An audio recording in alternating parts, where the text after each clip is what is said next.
বুঝলে মা, মাত্র 2 মাস হলো খাবারের দোকানটা খুলে বসেছে, অথচ অল্প দিনই এত ভালো খদ্দের জমে গেছে। সবার মুখে আমার দোকানে খাবারের প্রশংসা। যাক বাবা, শুনে খুশি হলাম। মন দিয়ে কাজ করে যা, আমি আশা করছি সামনের বছরের মধ্যে আমাদের নিজেদের বাড়ি করার মতো টাকা জমে যাবে।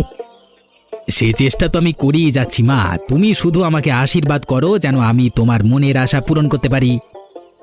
অবশ্যই বাবা, তোর জন্য তো আমি সব সময় প্রার্থনা করি উপরওয়ালার কাছে।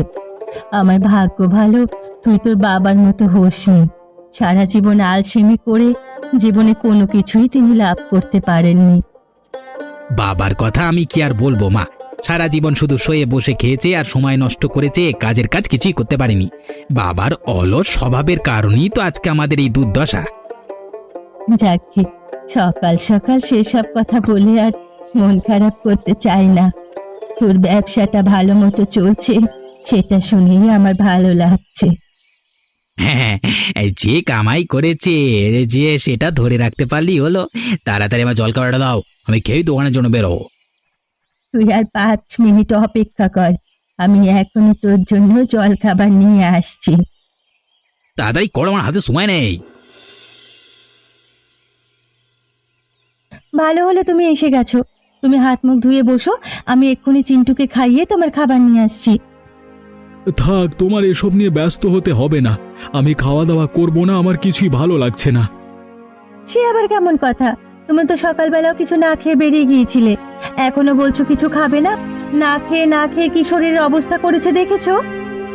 মনে যখন অশান্তি থাকে তখন খাওয়া দাওয়া কোনো কিছুই ভালো লাগে না। তুমি চিন্টুকে খাইয়ে নিজেও খেয়ে নাও, আমি গিয়ে কিছুক্ষণ ঘুমিয়ে থাকি। আজ কদিন ধরে দেখছি নাওয়া খাওয়া সব ভুলে তুমি কেমন মন মরা হয়ে থাকো। সারাদিন শুধু দুশ্চিন্তা করো। কি হয়েছে আমায় না বললে আমি কি করে বুঝবো বলো তো?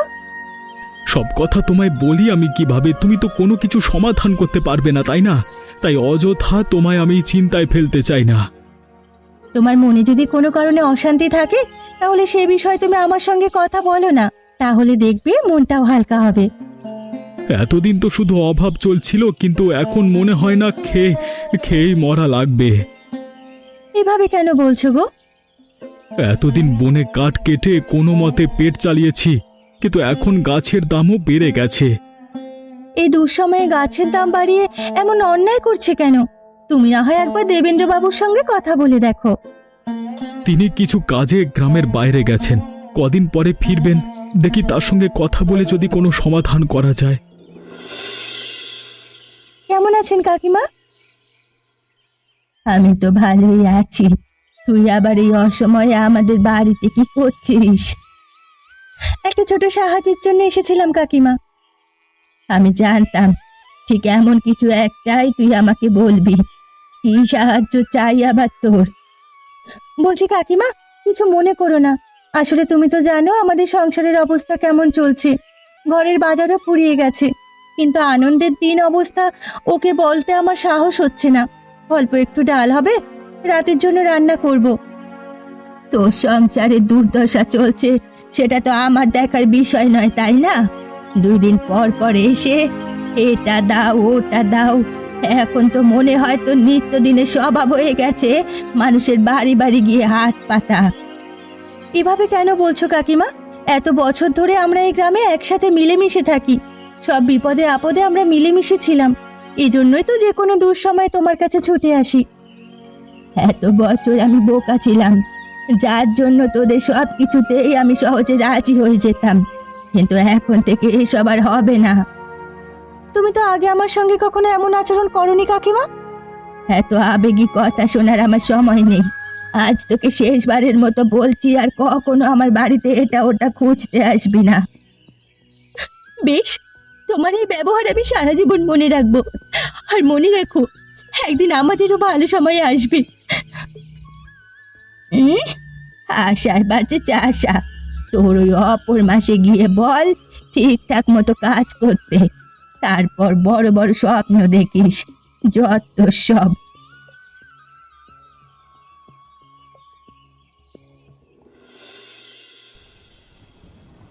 আরে আনন্দ, এই ঝড় বৃষ্টির মধ্যে এত জোরে তোড়জোড় করে কোথা থেকে আসা হচ্ছে? নদীর ওপারে জঙ্গলে ধারে গিয়েছিলাম কিছু গাছ দেখবার জন্য। ফেরবার পথে হঠাৎ শুরু হলো ঝড় বৃষ্টি। বহুদিন হলো তোমার সঙ্গে দেখা হয়নি। কলকাতা গিয়েছিলাম কিছু জরুরি কাজে, মাত্র গতকাল ফিরলাম। আপনি যে গ্রামে ফিরেছেন সে খবর আমি জানতাম না। যদি জানতাম তাহলে আপনার বাড়িতে যেতাম। ভালো করে এখনই আপনার সঙ্গে দেখা হয়ে গেল। কি হয়েছে? আমার সঙ্গে কোনো জরুরি দরকার নাকি? আসলে দেবেন্দ্রবাবু, আপনি তো আমার অবস্থা জানেন। নুন আনতে পান্তা ফোরানোর মতো অবস্থা। এর মধ্যে আবার গাছের দাম দিন দিন যা বাড়ছে, আর কদিন পরে হয়তো আমাদের মতো মানুষদের না খেয়ে মরতে হবে। এ ব্যাপারে শুধু তুমি নয়, আরো অনেকজন আমার সঙ্গে কথা বলেছে। কিন্তু কি আর করব বলো, আমি তো আর একাই কাজ ব্যবসায়ী নই, আরো 10 জনের সঙ্গে মিলে আমার কাজ করতে হয়। কিন্তু তাদের সবার মধ্যে আপনি সবচেয়ে অভিজ্ঞ এবং বয়সেও বড়। আপনি যদি একদিন সবার সঙ্গে মিলে আলোচনায় বসেন তাহলে হয়তো আপনার কথা তারা মানবে। এতদিন ধরে কলকাতায় থাকবার কারণে আমি এই সুযোগই পাইনি সবার সঙ্গে কথা বলবার। কিন্তু এখন যেহেতু তোমরা একজন মিলে এতজন মিলে বলছো, তাহলে আমি একদিন সময় সুযোগ করে বৈঠকে বসবো। খুব ধন্যবাদ, খুব ধন্যবাদ বিষয়টিকে বিবেচনা করে নেওয়ার জন্য। আপনার উপর আমাদের আস্থা আছে। চিন্তা বাদ দিয়ে বৃষ্টি উপভোগ করো আর চা খাও। বাকির আমি দেখছি। বহুদিন পর বৃষ্টি হলো। এত রাতে এভাবে বাড়ির সামনে বসে আছো কেন? চিন্টু কোথায়? কিন্তু অনেক আগেই ঘুমিয়ে গেছে। ঘরে বাজার কিছু নেই, কিছুই রান্না করতে পারিনি। ছেলেটা আমার শুকনো মুড়ি আর জল খেয়ে ঘুমিয়েছে। সে কি, ঘরে যে বাজার নেই সে কথা তুমি আমাকে সকালবেলায় বললে কেন? তাহলে আমি কিছু একটা নিয়ে আসতাম। তোমার যা অবস্থা, আমার ইচ্ছে করেনি তোমাকে অযথা বাজারের কথা বলে চিন্তায় ফেলতে। ভেবেছিলাম আজ কোনো মতে সরলা কাকিমার বাড়ি থেকে কিছু একটা এনে রান্না করে ফেলবো।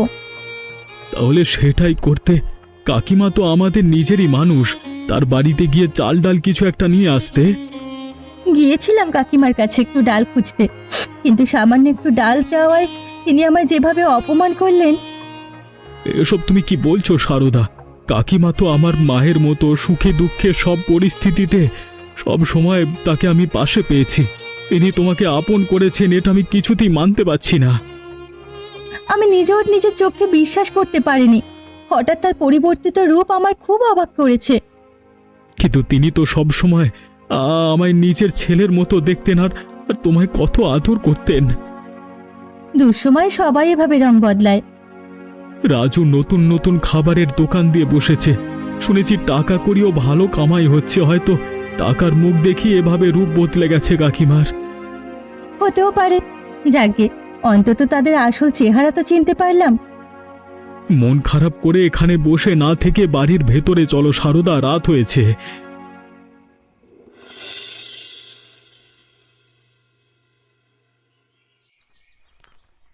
বাহ, এখনই ভাবছিলাম তোমার বাড়িতে যাব আর তোমার সঙ্গে দেখা হয়ে গেল। পাশের বাড়ির কমলাকান্ত বাবুর সঙ্গে একটু দেখা করতে যাচ্ছিলাম গাছের ব্যাপারে কথা বলবার জন্য।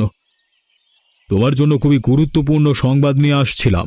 তোমাদের সবার অনুরোধ রাখবার জন্য আমি গতকাল বৈঠকে বসেছিলাম ব্যবসায়ীদের সঙ্গে। কোনো সমাধান বের করতে পারবেন বৈঠকে? যেহেতু আমি এখানে সবার মধ্যে বয়সে বড়, সুতরাং আমার কথার অবশ্যই মূল্য আছে। অন্যান্য ব্যবসায়ীরা আমার কথা শুনে বলেছেন তারা এ বিষয়ে বিবেচনা করে দেখবেন এবং যথাসম্ভব গাছের দাম কমানোর চেষ্টা করবেন। আমি জানতাম আপনি চাইলেই এটা সম্ভব। শুনে খুব খুশি হলাম আর চিন্তামুক্ত হলাম। গাছের দাম তো কমে আসবে, কিন্তু বেচা বিক্রিরও তো একটা ব্যাপার স্যাপার আছে। সামান্য কাঠুরিয়ার কাজ করে আর কতদিন যাবে তোমার? আমি মূর্খ মানুষ, পড়াশোনাও ঠিকমতো করিনি। সামান্য কাঠুরিয়ার কাজ ছাড়া আমি আর কি করতে পারি বলুন বাবু? সবচেয়ে বুদ্ধিমানের কাজ হলো কোনো একটা ব্যবসা ধরে ফেলা। তোমাদের পাশের বাড়ি রাজু কি দেখো না, খাবারের দোকান দিয়ে অল্প দিনে কেমন নাম কামিয়ে ফেলেছে। কিন্তু ব্যবসা শুরু করবার জন্য অনেক টাকার প্রয়োজন, আর আমার কাছে তো টাকা নেই। টাকা নিয়ে কোনো চিন্তা করছো কেন? যদি কোনো ভালো ব্যবসার পরিকল্পনা থাকে তাহলে আমাকে জানিও। টাকা পয়সার ব্যাপারে সাহায্য করবার জন্য আমি তো আছি। আপনি যেহেতু বলছেন, তাহলে আমি এ ব্যাপারে একটু চিন্তা ভাবনা করে তারপর আপনাকে জানাবো। বেশ বেশ, এখন তাহলে আমি আমার বাড়িতে যাই, শরীরটাও ভালো লাগছে না। রাজু কাকু কেমন আছো? তুই আমাদের পাশের বাড়ির আনন্দদা ছেলে না? হ্যাঁ কাকু, আমার নাম চিন্টু, কিন্তু তুমি তো আমাকে চেনো, অনেকবার দেখাও হয়েছে আমাদের। এখন কি আর আমি আগের মতো বেকার বসে থাকি নাকি? সারাদিন কত কাজ, কত ব্যস্ততা, এর মধ্যে কারোর নাম মনে রাখবার সময় আমার নেই। আমার বন্ধু শঙ্কর তোমার দোকানেই মাংস ভাত খেয়েছে। ও বলেছে তোমার দোকানের খাবার নাকি খুব সুস্বাদু। হ্যাঁ, সে তো আছেই। আমার দোকানের খাবারের প্রশংসা পুরো গ্রামে ছড়িয়ে পড়েছে। কাকু, আমাকে একটু তোমার দোকানের গরম মাংস ভাত খাওয়াবে? শঙ্করের কাছ থেকে শোনবার পর আমার খুব ইচ্ছে আমি তোমার দোকানের মাংস ভাত খাবো। মাংস ভাত খেতে চাইলে ভেতরে যা বস, আর খাবার আগে বের কর 50 টাকা। এমন করছো কেন কাকু? তোমরা তো প্রায় সময় আমাদের বাড়িতে আসতে, আর আমরা একসঙ্গে খুব গল্প করতাম, তাই আমি তোমার কাছে আবদার করেছিলাম। এটা কারোর আবদারখানা নয় যে যখন ইচ্ছে এসে আবদার করবে আর আমি সেই আবদার পূরণ করব। আমি আর কখনো তোমার দোকানে আসবো না কাকু। তা তোমার বই গেল, যাই আন দে ভাগ, আর কখনো যেন আমার দোকানের সামনে না দেখে।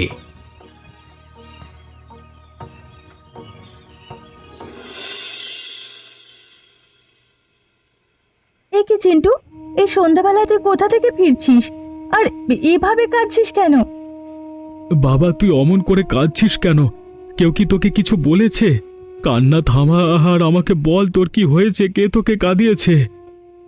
নিশ্চয়ই পাশের বাড়ির কোনো বন্ধুর সাথে ঝগড়া করে তারপর কাঁদতে কাঁদতে ছুটে এসেছিস, তাই না? তোকে কত বারণ করি পাশের বাড়ি না যেতে। আমার কোনো বন্ধুর সঙ্গে আমার ঝগড়া হয়নি মা। যদি কারোর সঙ্গে ঝগড়া না হয়ে থাকে তাহলে তুই শুধু শুধু এভাবে কাঁদছিস কেন? নিশ্চয় কোনো কিছু হয়েছে, বল আমাকে সত্যি করে। পাশের বাড়ির রাজু কাকুর দোকানের পাশ দিয়ে আমি আসছিলাম, আর আমি বলছিলাম তার দোকানে মাংস ভাত খাওয়ার খুব ইচ্ছে আমার। এরপর কি রাজু তোকে কষ্ট দিয়ে কোনো কথা বলেছে?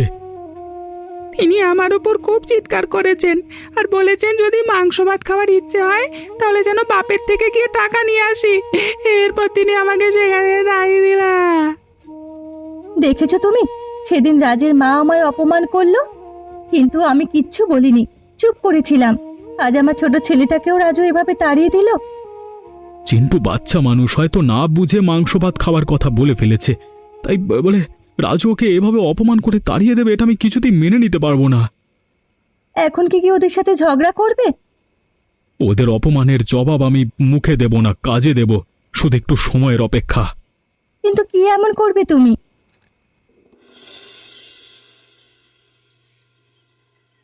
সকাল সকাল কিছু না খেয়ে কোথায় বেরিয়ে গিয়েছিলে, আর এখন ওটা কি নিয়ে এসেছো?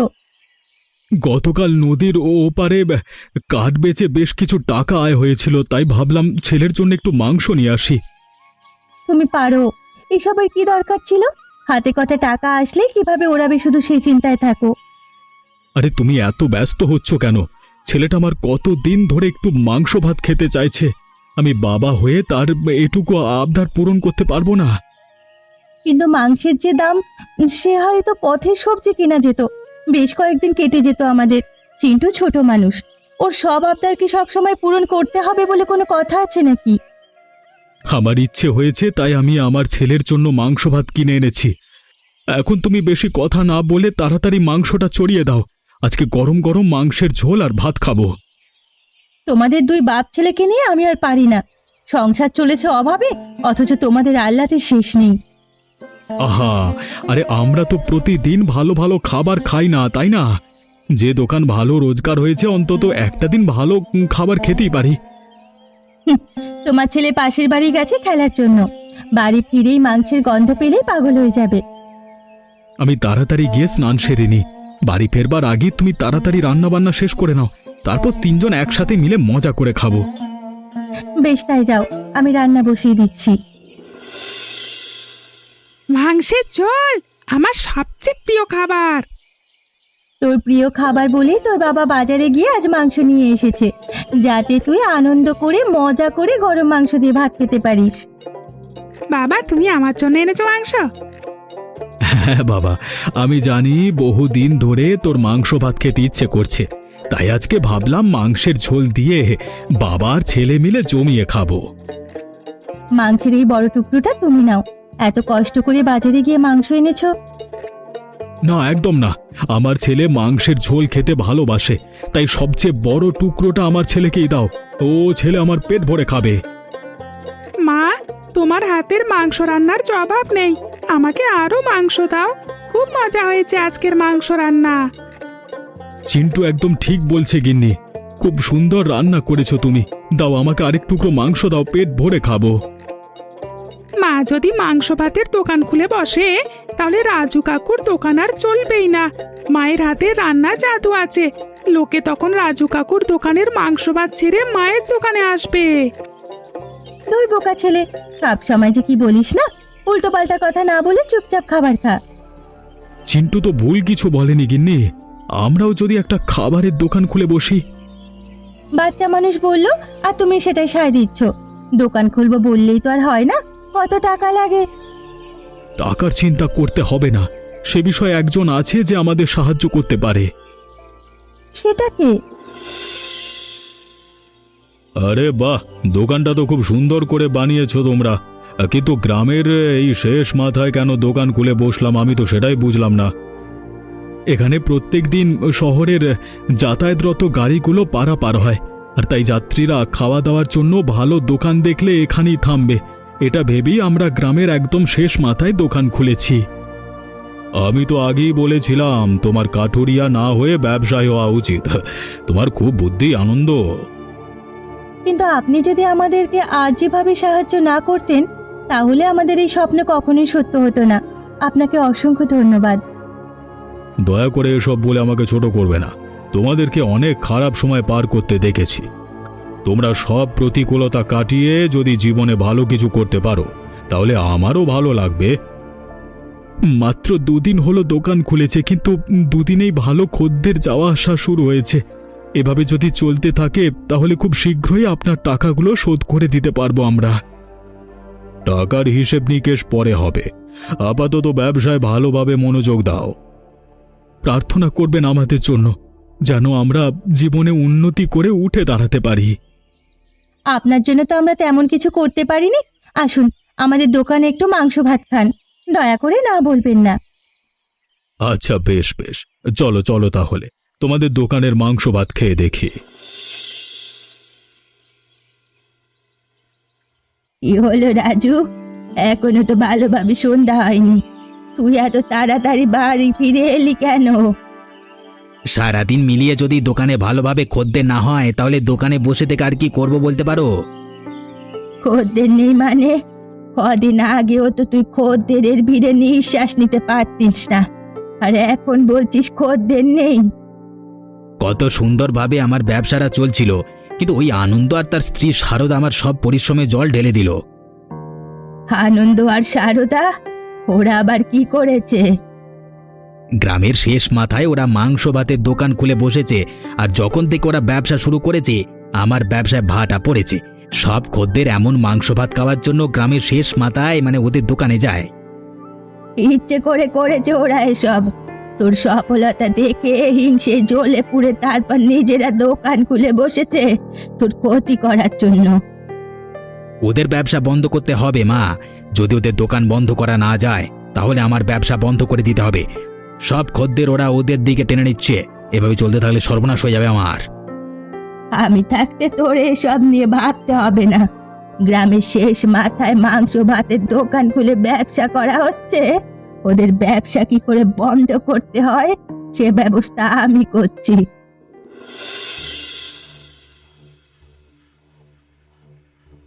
তোরা তো আমরা এখানে কি করছি মা?